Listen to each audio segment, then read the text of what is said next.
విశాఖ గాజువాక పేద ప్రజలను ఉన్నత స్థాయికి తీసుకువెళ్లడానికి అనేక సంక్షేమ పథకాలను ప్రవేశపెట్టిన మహోన్నత నేత కీర్తిశేషులు నందమూరి తారక రామారావు అని 86వ వార్డు కార్పొరేటర్ లేల్లా కోటేశ్వరరావు అన్నారు.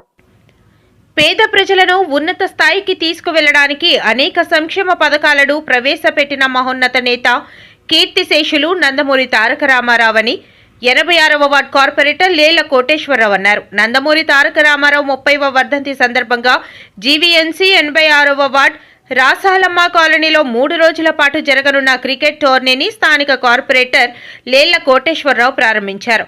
ఈ సందర్భంగా వార్డు కార్పొరేటర్ లేల్లా కోటేశ్వరరావు మాట్లాడుతూ పేద ప్రజల అభ్యున్నతి కోసం నిరంతరం పాటుపడిన వ్యక్తి నందమూరి తారక రామారావు అని, టీడీపీ పార్టీ స్థాపించిన 6 నెలల్లో అధికారంలోకి వచ్చి ₹2కే కిలో బియ్యం ఇచ్చారన్నారు. అనేక మంది కార్యకర్తలను నాయకులుగా తీర్చిదిద్ది వారికి పార్టీలో సముచిత స్థానం కల్పించారన్నారు.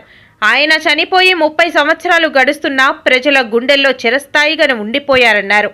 అలాగే ఈరోజు నందమూరి తారక రామారావు 30వ వర్ధంతిని రాష్ట్ర వ్యాప్తంగా అభిమానులు, కార్యకర్తలు ఘనంగా నిర్వహిస్తున్నారని, అందులో భాగంగా మా వార్డులో క్రికెట్, వాలీబాల్, ముగ్గుల పోటీలు, వివిధ సాంస్కృతిక కార్యక్రమాలు, అదేవిధంగా అన్న సమారాధన కూడా ఏర్పాటు చేశామన్నారు. ఈ కార్యక్రమంలో టీడీపీ నాయకులు ఈశ్వర్రావు నాయుడు, గోవింద్, రమణ, టీడీపీ నాయకులు, కార్యకర్తలు, యువకులు తదితరులు పాల్గొన్నారు. గత ముఖ్యమంత్రి వర్యులు అలాగే తెలుగుదేశం పార్టీ అధ్యక్షులు నందమూరి తారక రామారావు గారి మరణానంతరం అప్పుడు 58వ వార్డు, ఇప్పుడేమో 86వ వార్డు. అప్పటి నుంచి ఇప్పటి వరకు కూడా ప్రతి వర్ధంతికి ఆయన్ని తలుచుకొని పేదలకు వస్త్రదానం, అలాగే అన్నదాన కార్యక్రమాలు, అన్న సమారాధన కార్యక్రమాలు, అలాగే ఆటల పోటీలు, ముగ్గుల పోటీలు, అలాగే క్రికెట్ మెయిన్ యూత్కి. ఎందుకంటే నందమూరి తారక రామారావు గారు ఎప్పుడూ కూడా యువతని ఎక్కువగా ప్రోత్సహించేవారు.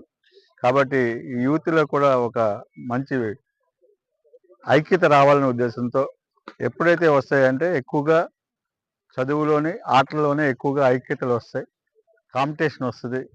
ఇలా ఇంతకంటే బాగా చేయాలి, ఇంతకంటే బాగా ఆడాలి అని, లేకపోతే ఇంతకంటే బాగా చేస్తే బాగుంటుందని వస్తాయనే ఉద్దేశంతో ఇటువంటి కార్యక్రమాలన్నీ కూడా ఈ 30 సంవత్సరాల నుంచి కార్యక్రమాలన్నీ చేస్తూ ఉన్నాం.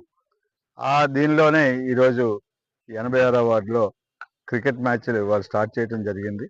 ఇవాళ 14 టీములు మన వార్డులోనే, ఈ వార్డులోనే 14 టీములు వచ్చాయి. వాళ్ళందరికీ కూడా ఈ 5 రోజులు కూడా మ్యాచ్లు ఆడతారు. తర్వాత 18వ తారీఖున ప్రైజ్ డిస్ట్రిబ్యూషన్ ఉంటుంది. అలాగే అక్కడ ముగ్గుల పోటీలు, ఆడవాళ్ళందరికీ కూడా ముగ్గుల పోటీలు ఉంటాయి.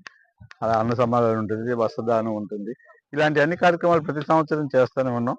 ఈసారి కూడా ఆ కార్యక్రమం చేస్తున్నాం.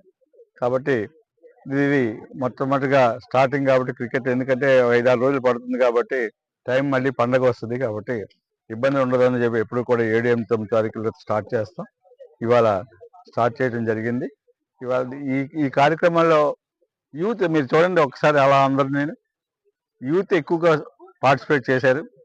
సుమారు 400-500 మంది యూత్ అంతా కూడా ఇక్కడ ఉండి ఈ గ్రౌండ్ అంతా చూడండి ఎంత నీట్గా చేసుకున్నారు. వాళ్ళంతటా వాళ్ళే చేసుకుని గ్రౌండ్ అంతా చేసుకుని ఇక్కడ గ్రౌండ్లో బాగా ఆడుకోవాలి అనే ఉద్దేశంతో గ్రౌండ్ని కూడా నీట్గా వాళ్ళే తయారు చేసుకుని కార్యక్రమాలు చేశారు.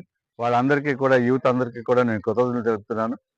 కాబట్టి ఎప్పుడూ కూడా ఈ ఎన్టీఆర్ వర్ధంతులు ఇక్కడ జరిగినట్టు ఇంచుమించు మన విశాఖపట్నంలో ఎక్కడ జరగవు. ఇక్కడ బాగా జరుగుతాయి ఎన్టీఆర్ వర్ధంతులు. ఎప్పుడూ కూడా ఈ సంవత్సరం కూడా అలాగే జరుగుతాయని చెప్పి తెలుసుకుంటున్నాను.